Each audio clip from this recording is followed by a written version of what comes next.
gig economy jobs in the royal family or something. I don't exactly know what their whole plan is. It's a very confused strategy, and I do agree that they've got a better team who's clearly trying to fashion something out of this, but The Dorian TV Awards were meant to spotlight bold talent, fresh voices, and the evolution of television in 2025, but no one anticipated the night's most talked about moment would be Prince Harry storming off stage in tears, humiliated after demanding to be addressed by his royal title and getting booed by a shocked and sympathetic crowd. His name had already appeared on the nominee list without his HR prefix or any nod to Prince. But it was a public rejection of that title on stage that detonated a public relations disaster that now threatens to overshadow every media appearance and production deal. Harry Low's royal biography courtiers, now we've had him on the show here, he's a wonderful source, and he alleged in it that Meghan had left a, quote, trail of evidence behind so that when the time came for Harry and Meghan to leave, has tried to build since leaving the royal family from the moment the nominees were announced.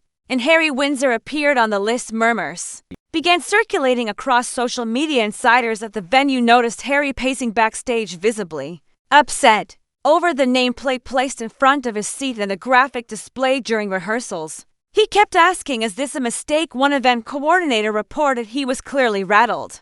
But the production crew had already made their decision. No royal titles would be used, especially not for individuals no longer actively serving within the monarchy. Kind of piled in quite relentlessly on the royals, and particularly, I do think that even the Oprah interview, they did botch it. Like, certain aspects of it were botched, and could have been done differently and better. When the moment came for Harry to be introduced, the host referred to him simply as Harry Windsor, co-producer of the nominated documentary, and moved on without fanfare. What followed shocked everyone. Harry stood up, walked onto the stage uninvited, took the mic and calmly but coldly said, "I would prefer to be addressed as Prince Harry. That is who I am." At first the audience fell silent, then laughter, then unmistakable boos.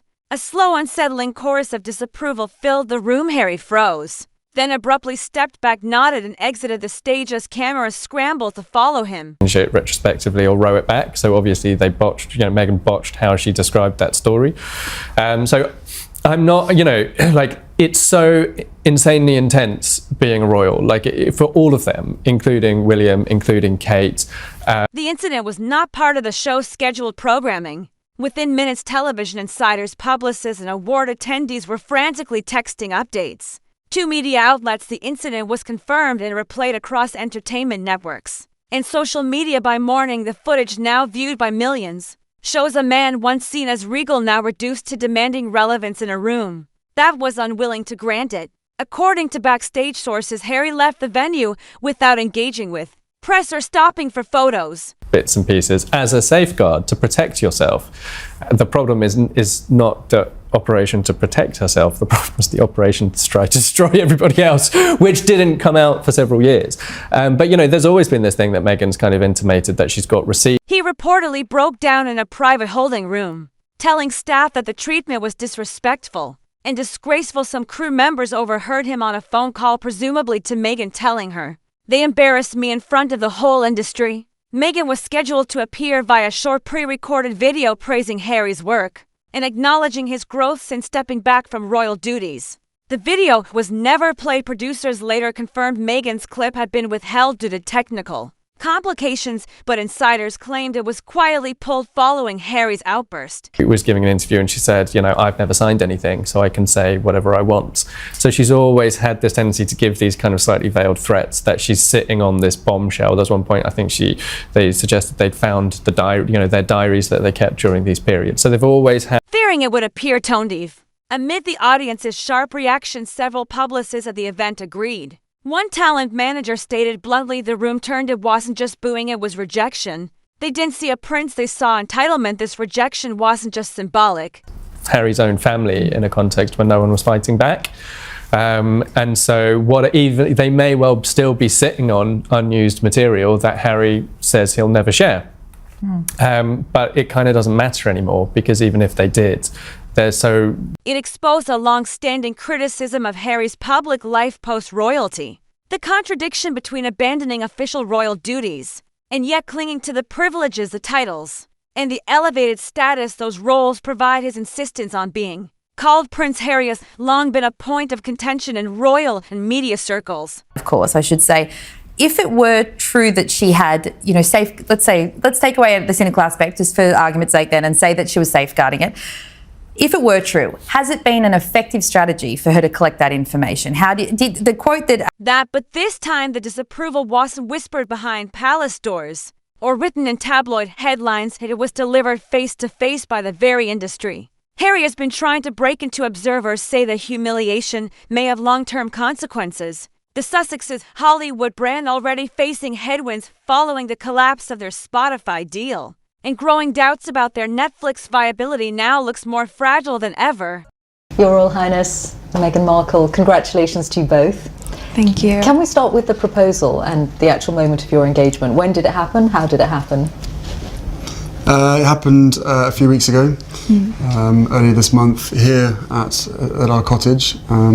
Just a standard, typical night for us. It's a cozy night. Harry had hoped the Dorian TV Awards would serve as a platform for legitimizing his transition. From royal figure to respected producer, instead the night is being remembered for what many are calling his Hollywood wake-up call. The impact on Harry was immediate. Security had to escort him from the premises, shielding him from cameras. While guests continued celebrating inside, not a single celebrity followed him out, not a single tribute was made in his honor. And while some media outlets attempted a sympathetic spin, most coverage agreed on one thing.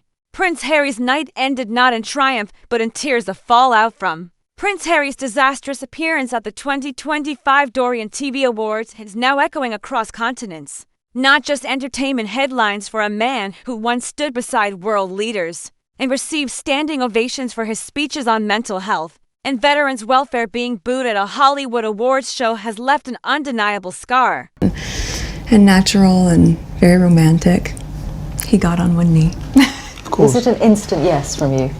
Yes, as a matter of fact, I could barely let you finish proposing. I said, can I say yes now? She didn't even let me finish. She said, can I say yes, can I say yes now? And then there was hugs and I had the ring in my finger and I was like, can I give you the ring? And she goes, oh yes, the ring. But it's not just about booze. The bigger story is how rapidly Harry's influence appears to be evaporating. How a name that once silenced rooms now causes eyes to roll and shoulders to shrug. The optics from that night, his stunned expression, the crack in his voice as he insisted on his title, and the cold rejection from the audience are being replayed not just as a personal embarrassment, but as a cultural turning point for the Sussex brand. Public opinion has begun to split, but not in Harry's favor. Social media erupted within hours of the footage going live. On TikTok, clips of Harry's staged moment were remixed with sarcasm, while on Twitter, hashtags like #NoMorePrince and #DorianDisaster quickly climbed the trends. Even celebrity commentators, usually cautious about royal commentary, weighed in with thinly veiled jabs. One comedian tweeted, "Harry asked for HR and got lol instead." It wasn't just a cringe moment, it became a meme. And this is how long after you first met? It would be a year and a half, Yeah. a little bit more than that. No, just about a year and a that. half, yeah. Which for most people would be quite a whirlwind. Is that how it's felt to you? I don't think that I would call it a whirlwind in terms of our relationship. Obviously, there have been layers attached to how public it has become. in today's culture, that means reputational freefall. Behind the scenes, industry insiders are saying what others won't on record. Harry's outburst was a red flag. One senior awards producer told a media outlet he came into the industry demanding royal deference instead of letting his work speak for itself. That doesn't fly here, another said. This wasn't Britain, no one's required to curtsy. The work wins, not the title. These comments, now widely circulated, have only intensified the narrative that Harry may have overestimated his value in Hollywood. Then there's the matter of Meghan. Her reaction to the scandal has been notably absent from all public platforms. Her team has offered no comment, and her name has been conspicuously missing from the birthday-related engagements. She had lined up. Reports from Montecito suggest the atmosphere in the Sussex household is tense. And we never went longer than 2 weeks without seeing each other, even though we were obviously doing a long-distance relationship. So it's we made it work. How did you first meet? Yes, we first met. We were introduced actually by a mutual friend who We should protect her privacy Protect her and not privacy, reveal yeah. too much of that. and but it was According to a source close to the couple, staff, Meghan was livid, not at the audience, But at Harry, she told him it was predictable that insisting on being called Prince in that room was asking for trouble. This private criticism, if true, reveals growing cracks between them, not over tabloid lies, but over real-world fallout. In strategy, Miss meant the Queen's former press secretary, who has remained relatively quiet about Harry since the Sussexes left royal life, weighed in subtly in a recent column. When you step down from the throne, you must walk with humility, he wrote. Entitlement will always echo louder in silence than any royal trumpet. The comment was interpreted by many as a direct commentary on the Dorian debacle. This isn't just about one failed evening. It's the accumulation of many missteps, failed deals, awkward interviews, and now public humiliation. Harry's attempts to pivot into Hollywood. It was, I think, about 3, maybe 4 weeks later that I managed to persuade her to come and join me in Botswana, and we camped out with each other under the stars. She came and joined me for 5 days out there, which was absolutely fantastic. So then we were really by ourselves, which was crucial to me, to make sure that we had a chance to get to know each other. Yeah. But the friend who introduced you, was she trying to set you up? Haven't produced the cultural respect he expected. Instead, they've exposed the difficulty of building a reputation outside the institution that once carried him at the Dorian TV Awards. No uniform could shield him, no royal aid could smooth the optics. It was Harry alone in front of an audience that didn't care about his lineage, and he faltered theirs. Also, the larger issue of royal protocol, Harry's continued use of Prince and insistence on HR titles, has become a lightning rod. The palace's agreement following the Sussexes' 2020 exit clearly stated that they would. I now understand very clearly there's a global interest there. I didn't know much about him, and so the only thing that I had asked her when she said she wanted to set us up was, I had one question. I said, well, is he nice?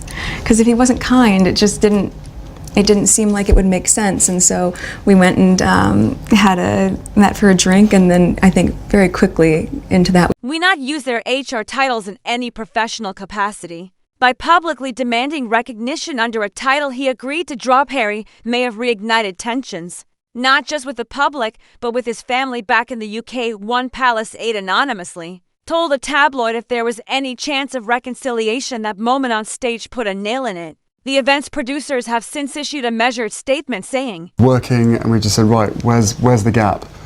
And the gap happened to be in the perfect place. So how much did you, Prince Harry, know about Meghan? Had you seen her on TV? No, I'd never even heard about her until this friend said Meghan Markle. I was like, right. We honor creativity and cultural impact at the Dorian Awards. Titles and formalities are respected in context, but we focus on the person and the work. Their message is a veiled but sharp response to the chaos, emphasizing that Harry's work wasn't snubbed, but his outdated entitlement was. What's next for Harry remains uncertain. He was scheduled to appear on a major streaming panel later this month to promote his upcoming documentary. That appearance has now been postponed. Meghan, who had been working on a brand collaboration linked to the birthday lunch, have reportedly shelved the campaign altogether. The Sussexes' media presence is once again retreating into silence, possibly to re-strategize or simply to recover from yet another public blow.